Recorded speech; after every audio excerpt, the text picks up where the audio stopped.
আসসালামু আলাইকুম। আশা করি সবাই ভালো আছেন। আজকে আমি চিকেন পাকোড়া বানাবো, সেটা আপনাদের সঙ্গে শেয়ার করব। এটার জন্য আমি কিছু ব্রয়লার মুরগির মাংস এভাবে টুকরো করে কেটে ধুয়ে পরিষ্কার করে নিয়েছি। মাংসটা আমি পানি ঝরিয়ে নিয়েছি। এবারে আমি এর মাঝে নর্মাল রুম টেম্পারেচারে থাকা ডিম ভেঙে দেব। এখানে আমি একটি ডিম দিয়েছি। এবারে আমি ডিমের সঙ্গে মাংসটাকে ভালো করে মাখিয়ে নিব। মাংসটা ডিমের সঙ্গে ভালোভাবে মাখানো হয়ে গেলে আমি এর মাঝে বাকি মশলাগুলো দিয়ে দিব। এখানে আমি কিছুটা পেঁয়াজ মরিচ কুচি করে রেখেছি, সেটা আমি দিয়ে দিব। দিয়ে এর মাঝে আমি কিছুটা পেঁয়াজ রসুন বাটা দিব এবং তারপরে এখানে কিছু আদা বাটা দিয়ে দিব। দিয়ে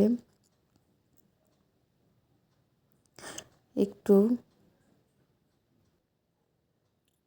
ধনে জিরার গুঁড়া দিয়ে দিব। তারপরে স্বাদ মতো একটু লবণ দিয়ে দিব। দিয়ে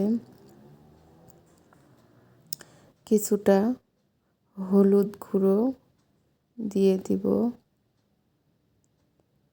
দিয়ে আমি কিছু মরিচের গুঁড়ো দিয়ে দিব। মরিচের গুঁড়োটা পরিমাণ মতো দিব, যেহেতু আমি মরিচ কুচি করে দিয়েছি, কাঁচা মরিচ দিয়েছি কুচি করে, এজন্য আমি মরিচের গুঁড়োটা পরিমাণ মতো দিব। এরপরে কিছু জিরা ভাজার গুঁড়ো দিয়ে দিব। বাসাতে নর্মাল ভেজে গুঁড়া করা সেই গুঁড়োটাই আমি এখানে ব্যবহার করেছি। তারপরে কিছু 1 চামচ পরিমাণ থেকে 2 চামচ যে যার প্রয়োজন মতো দিবেন। 1 চামচ হলে 1 চামচ, 2 চামচ হলে 2 চামচ কর্নফ্লাওয়ার দিয়ে দিয়েছি। এরপরে আমি 2 চামচ চাউলের গুঁড়ি দিয়ে দিয়েছি। দিয়ে এটাকে আমি ভালোভাবে মিশিয়ে নিব। এটা হাত দিয়ে মেশালেও হয়, আমি এখানে চামচের সাহায্যে এটা ভালো করে মেশাবো। হাত দিয়ে মেশালে একটু ভালো হয়। তারপরে মাখানোর পরে ওপর দিয়ে কিছুটা ধনিয়া পাতা দিয়ে দিব। দিয়ে একটু হালকাভাবে নাড়াচাড়া করে মাখিয়ে এটা আমি বেশ কিছুক্ষণের জন্য রেখে দিব রেস্টে। রেখে কিছুক্ষণ পরে আমি এটা ভাজার জন্য চলে যাব। এটা ভাজার জন্য আমি কড়াইতে বেশ কিছু পরিমাণ তেল দিয়ে দিয়েছি। তেলটা গরম হয়ে আসলে এখানে আমি এগুলো আস্তে আস্তে অল্প করে দিয়ে দিব। আমি এখানে সয়াবিন তেলটাই ব্যবহার করেছি। এটা এক পাশ হয়ে গেলে আলতোভাবে উল্টে দিয়ে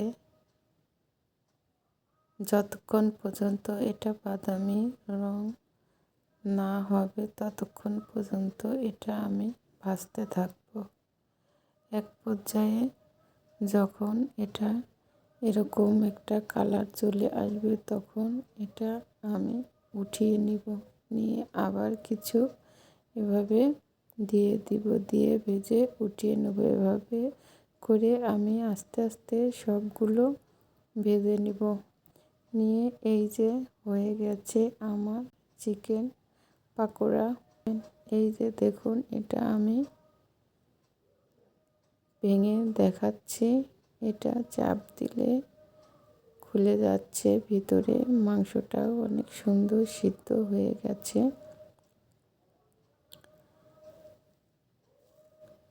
আমার এই চিকেন পাকোড়ার ভিডিওটি যদি ভালো লাগে, সবাই লাইক, কমেন্ট, শেয়ার করবেন এবং সাবস্ক্রাইব করবেন।